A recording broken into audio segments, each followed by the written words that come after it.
Nagaan Waaqayyoo Waaqaa jiraataa bakkaaf kallattii iddoo isin jirtan hunduma keessatti siniidhaaf abayyatu hordoftoota Qiddistii YouTube jedhu jalatti kan argamtan hunduma keessaniidhaaf akkam jirtu nagaa keessanii isa madda nagaa keenyaa ta'ee Waaqayyoof galanni haa ta'u jechaa like, share, subscribe na gochuu indagatinaa siniin jechuun jaaladha.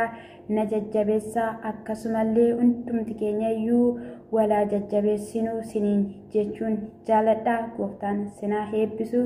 Egaa guyyaan har'aa akkuma beekamu guyyaa sanbataati walwaliidhaan faarfannaa tokko in faarfanna.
Wangi dubbate matu karata fasida.